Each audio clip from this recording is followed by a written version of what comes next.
He sold over 100 million records. When he died, his family could not afford to bury him properly. He went into the ground with no name on the stone. That is not the saddest story on this list. Not even close. Welcome to R&B Revealed, the channel that pulls back the curtain on the legends radio never lets you see. Today we are counting down 10 R&B icons who made the music industry millions and died with almost nothing to show for it. One of them was shot by his own father over a debt nobody knew existed. Stay until the end.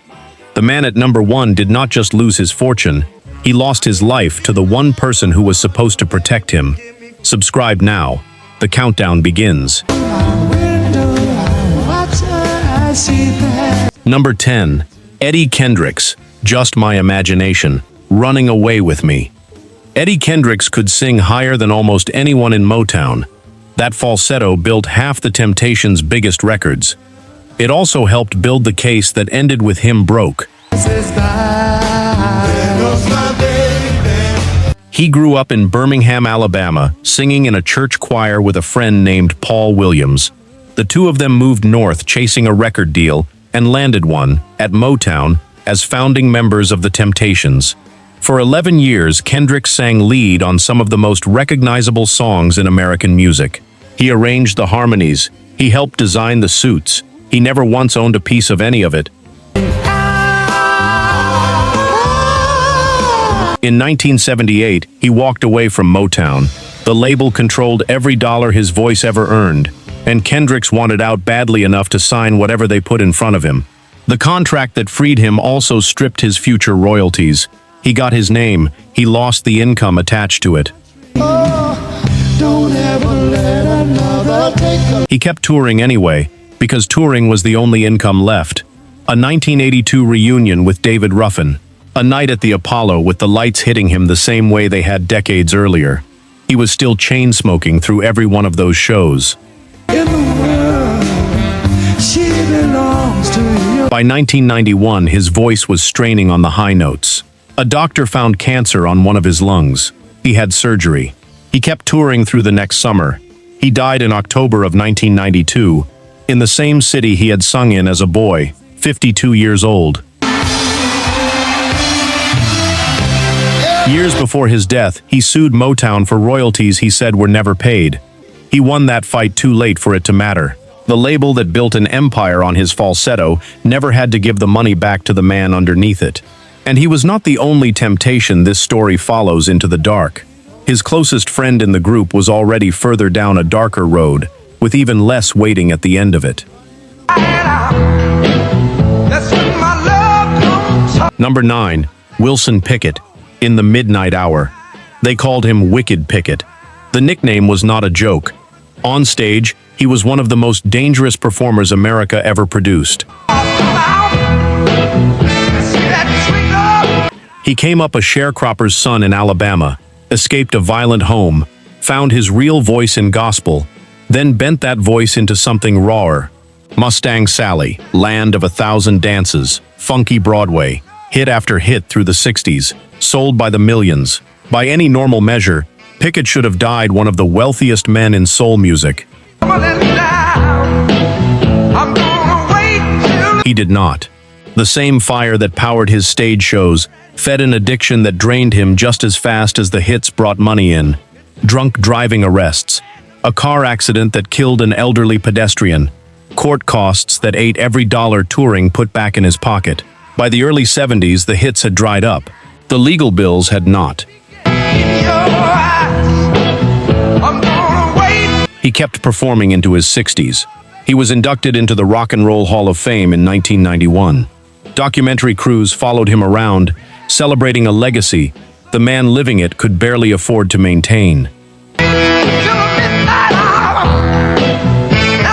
He died of a heart attack in 2006, 64 years old. The genre he helped invent kept earning off his sound for decades.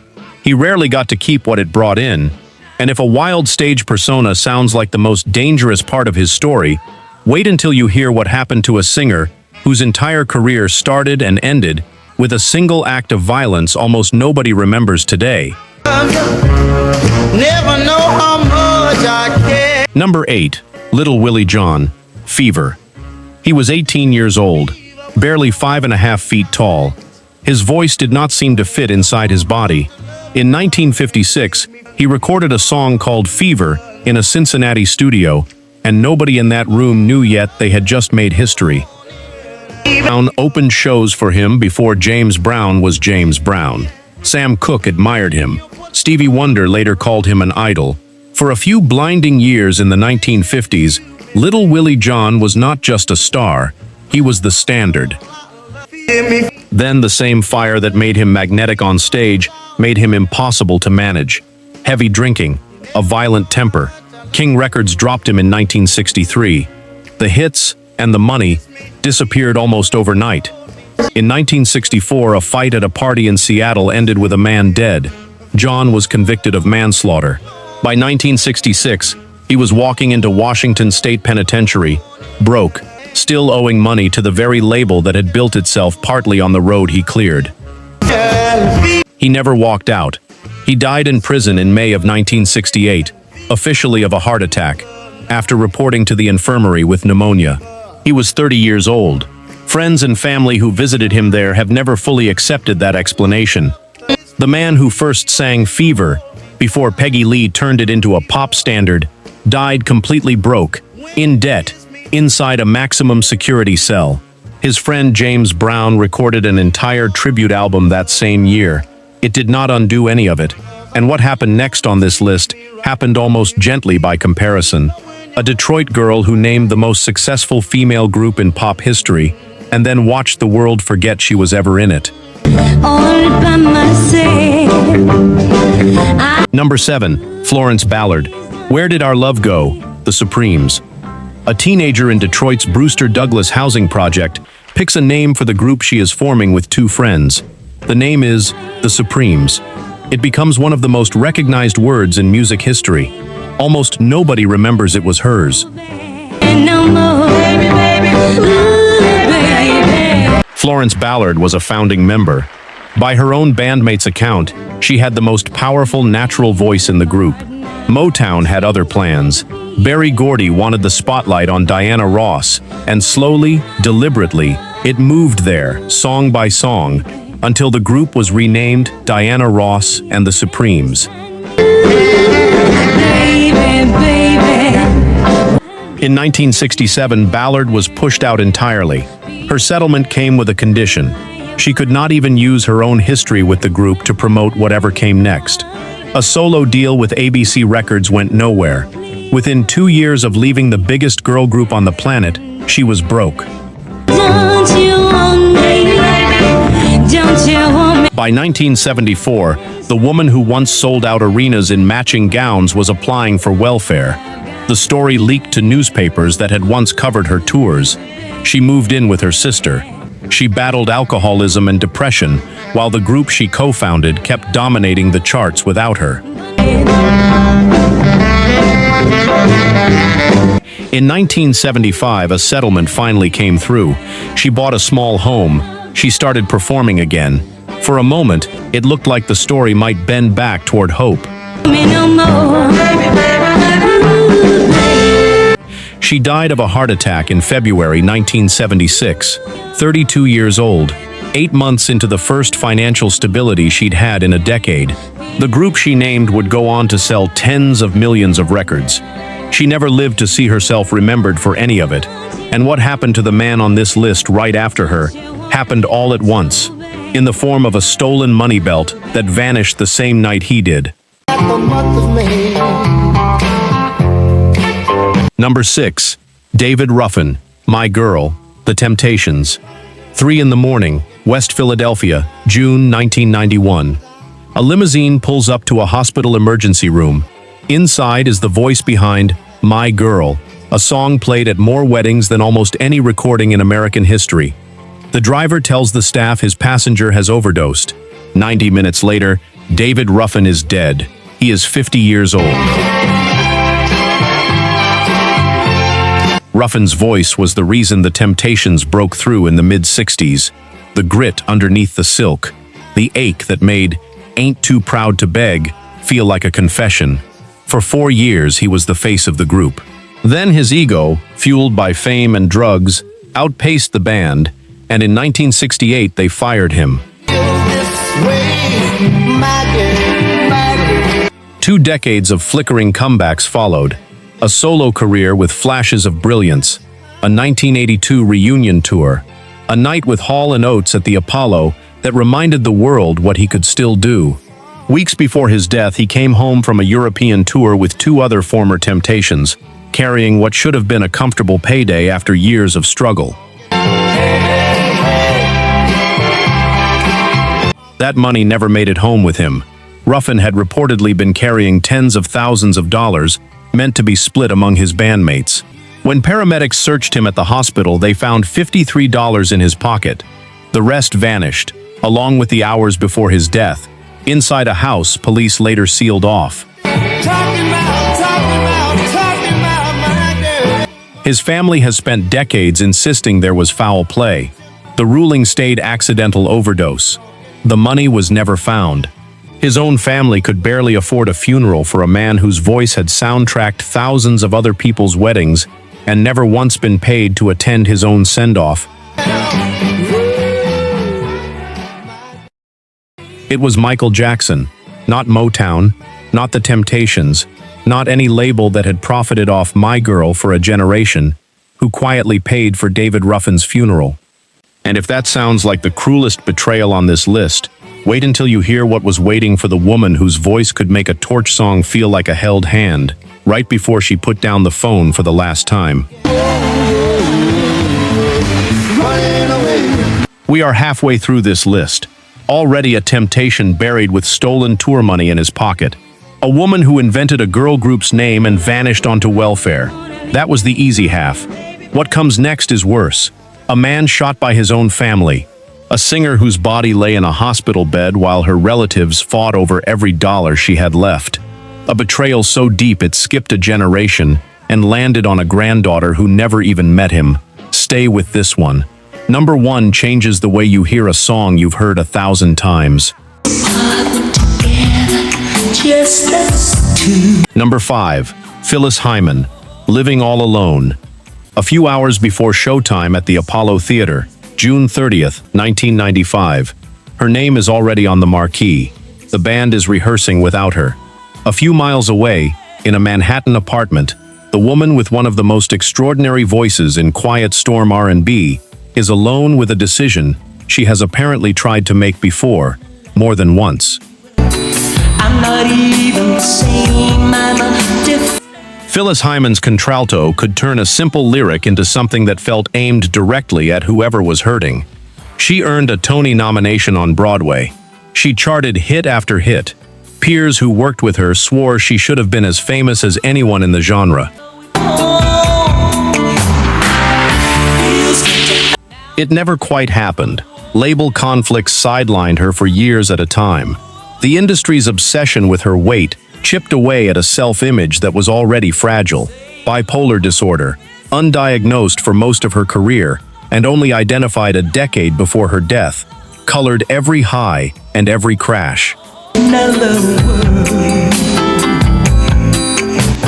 By the early 90s, the losses stacked up fast. Her mother and grandmother died within a month of each other in 1993. Her finances, never stable, finally caught up with her. She was, by the accounts of people closest to her, broke and exhausted at the same time. On the afternoon she was supposed to take that Apollo stage, Phyllis Hyman took her own life. She left a short note. It said she was tired. People who loved her had heard her say it before. 4 posthumous albums were released after her death to capitalize on the sudden interest in her story. The interest and the money came after she was already gone. And if that feels like an industry profiting off an artist's pain, wait until you see what one funk legend's own estate paperwork revealed about the gap between his stage persona and his bank account. She will never let your spirits down. Number 4, Rick James, Super Freak. A Los Angeles mansion, early 90s. The bass line from Super Freak rattles the windows of every house on the block. Somewhere inside is the man who wrote it, burning through roughly $7,000 a week on cocaine. Street Songs spent 20 weeks at #1 on the R&B chart. Super Freak sold millions and became the foundation MC Hammer built You Can't Touch This directly on top of. James fought for and won credit and royalties off that sample, his only Grammy. For a moment it looked like vindication. But the legal bills from his personal life were stacking up faster than the royalty checks could cover. Super freak, she's super freaking out. In 1991, James and his girlfriend were arrested over accusations of holding a woman against her will. He was later convicted of separate kidnapping and assault charges involving a different woman. He served roughly 2 years in prison. His career and his finances both came out gutted.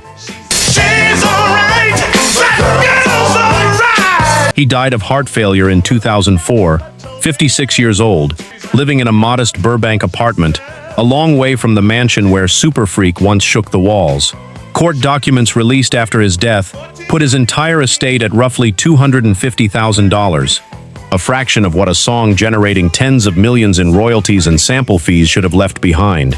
He died right before streaming would have made him rich all over again. The timing was not kind to him.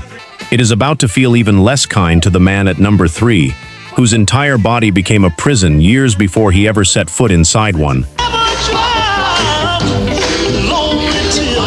Number 3, Jackie Wilson, Lonely Teardrops, September 29th, 1975. The Latin Casino, Cherry Hill, New Jersey. Jackie Wilson, the man they called Mr. Excitement, is mid-performance of Lonely Teardrops when he collapses on stage. His head strikes a piece of equipment on the way down. The crowd thinks it's part of the show. It is not. The fall causes brain damage on top of a massive heart attack.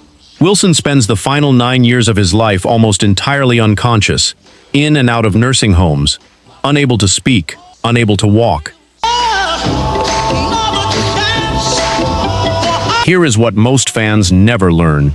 In 1961, at the height of his fame, with the average American salary around $5,000 a year, Wilson declared annual earnings of $263,000. He also discovered he was broke.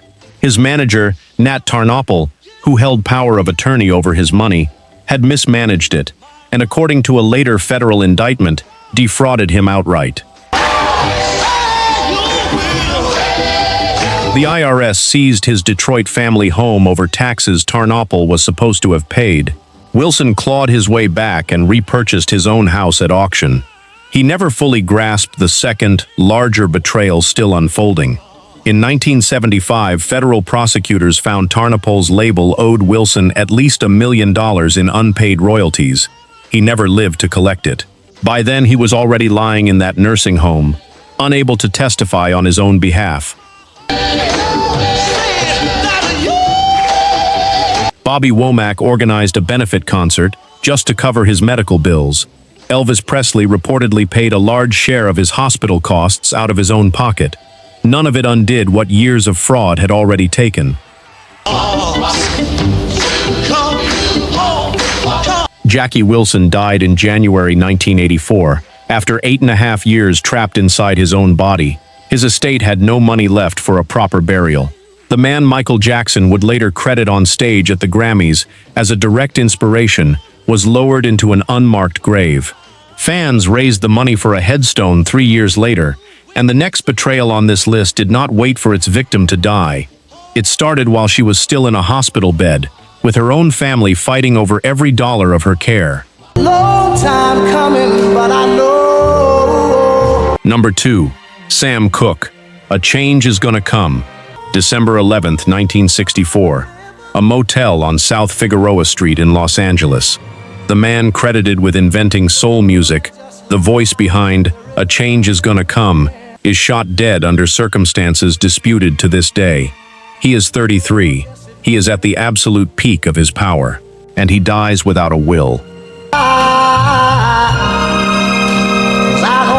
That detail sounds like a footnote. It is the hinge his entire family's financial future would swing on for the next 60 years.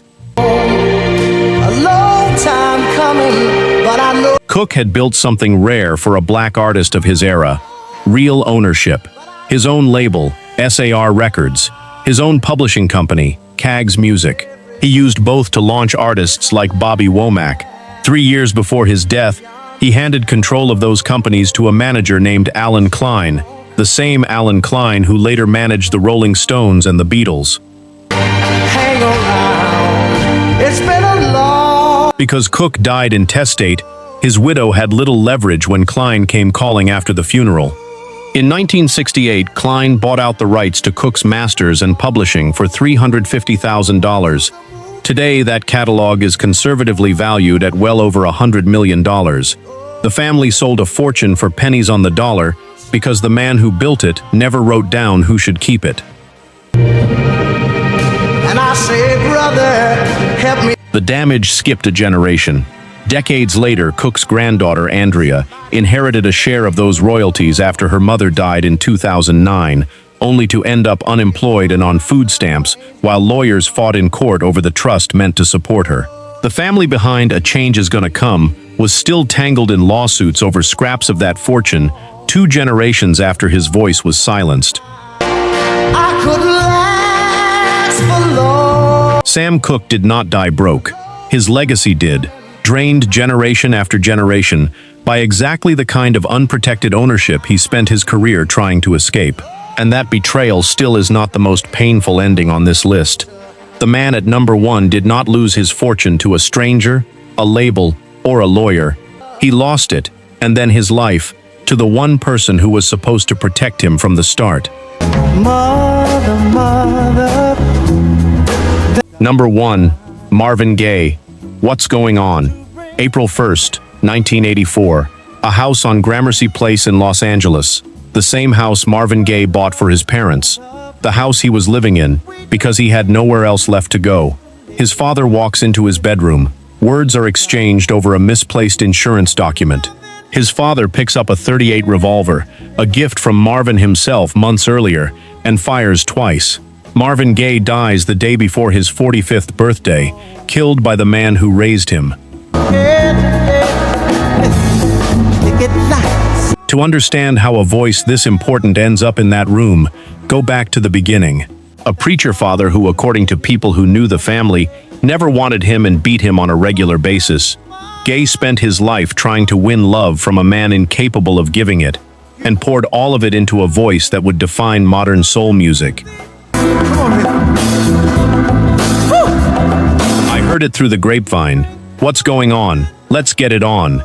Some of the most significant recordings in American popular music. By any reasonable measure, Marvin Gaye should have been one of the wealthiest black musicians of his generation. Instead, his finances collapsed under 2 failed marriages, a brutal cocaine addiction, and a 1976 bankruptcy filing tied to alimony he could not keep up with. A judge ordered him to pay his first wife $600,000 from royalties off an album he was forced to write about their failing marriage, Here, My Dear. He fled to Europe to escape both his addiction and the IRS. He attempted suicide during the darkest stretch of those years. By the time he came back for a comeback fueled by sexual healing, the damage was already permanent. He moved back into the same volatile household that shaped his deepest wounds as a child, because there was nowhere else to land. The reunion with his father lasted only a few months before it ended in gunfire. When Marvin Gaye died, he had accumulated $9.2 million in debt, $4.5 million of it owed to the IRS. His only major asset was the intellectual property inside songs that had already reshaped American music. He left no will. For years, the IRS seized almost everything his estate generated, even as his catalog kept earning roughly $1 million a year in royalties he was no longer alive to see. The man who sang, "What's Going On?" never got to ask that question about his own life. He gave the culture everything it has. The culture rarely gave enough of it back. 10 legends, hundreds of millions of records. Almost none of the money stayed where it belonged. A falsetto that sued its own label too late. A name a girl group still carries that she never got credit for. Baby, baby, don't leave me. A money belt that vanished the same night its owner died. A catalog worth $100 million and a granddaughter on food stamps. A father who pulled the trigger over a debt the world never saw coming. Every one of these songs is still playing somewhere right now, outliving the people who made them and the fortunes that disappeared with them. Tell us which one hit you hardest. Subscribe.